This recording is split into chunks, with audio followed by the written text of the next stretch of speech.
Discharged. But that said something. You had to screw up pretty bad to not get an honorable discharge. "What did you do?" Cal asked. I disagreed with his forward action and told him it would get people killed. Rangers. It could get Rangers killed.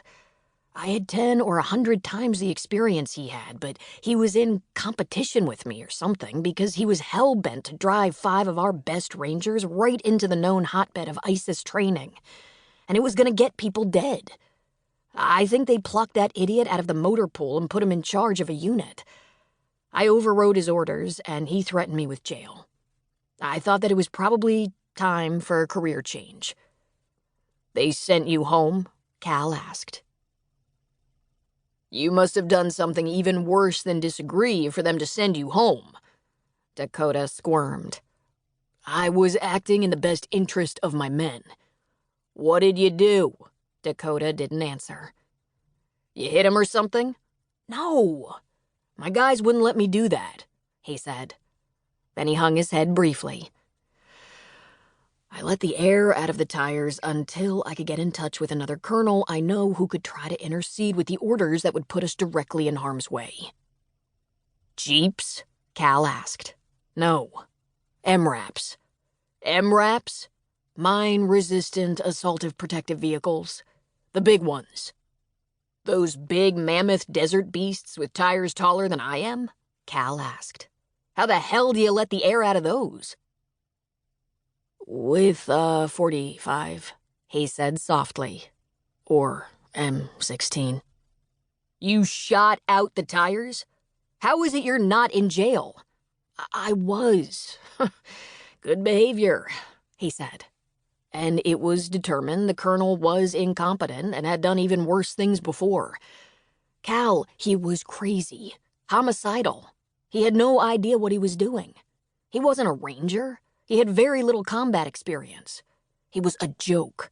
I wasn't going to let him get any more people killed. They sat in heavy silence for a little while, each tilting their beer bottle a couple of times. Finally, Dakota broke the silence. "Listen, it happens in the military sometimes. They take a guy who just made rank and give him a unit to command, and sometimes the fit is bad. A buddy of mine, a doctor, his boss had no experience in the medical corps. He was a pilot, and he was making decisions for a bunch of doctors and a hospital that were dangerous to the patients. But he wouldn't compromise. He wouldn't listen to reason. He wouldn't ask for advice. According to my friend, people were left untreated, in pain, mishandled. A whole fleet of doctors mutinied and the colonel retaliated. That kind of thing doesn't happen all that often. Usually there's at least one clear head in the game." He took a breath. "They got my guy from the knitting battalion, I think. Jesus. I've worked for a few dipshits, but this one was exceptional." "But you got out, with 3 years to retirement." "Yeah, I have plenty of time for my next career move," he said. Then he grinned. "I'm still a kid." "So you went walkabout," Cal said with a laugh. "Proving you're just like the rest of us?" "You did it after Lynn's death, and it worked. But why? That's my question. Why do we wander? It was the wandering while we were growing up that I hated the most." Dakota's parents thought of themselves as wanderers, or hippies, or New Age thinkers, whatever.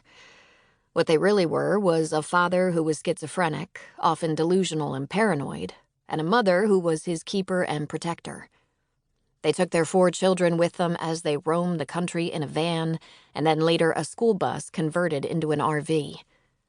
They made regular stops at their grandparents' farm in Iowa, and finally lived there full-time when Dakota was 12.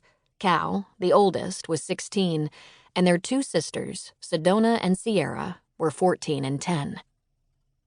Cal was still patient and understanding with their parents, with the father who wouldn't consider medication that would make him functional, or at least more functional.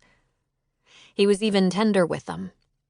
Sedona acted responsibly toward them in a kind but businesslike way, visiting regularly and making sure they weren't in need or in trouble. Sierra, the baby of the family.